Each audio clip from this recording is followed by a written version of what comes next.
how to remove or delete phone number from Cash App.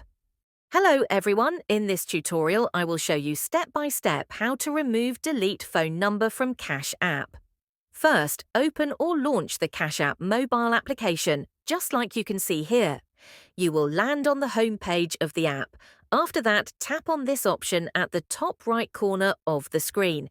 It is the profile icon. You will be taken to the profile of your Cash App account.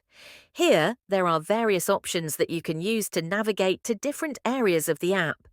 From the options that are here, named Personal, make sure you are following the tutorial step by step to avoid making any mistakes.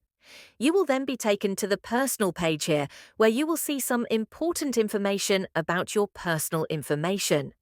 After that, scroll to the bottom of the page where you will see your information, such as your mobile number. Next, make sure you tap on the number and a menu will pop up from the bottom. The menu has an option named Remove Phone Number. Make sure you tap on it. After that, the phone number will be removed. The process is that simple. Make sure you like the video and subscribe to our channel. Thanks. That is how to remove or delete phone number from Cash App.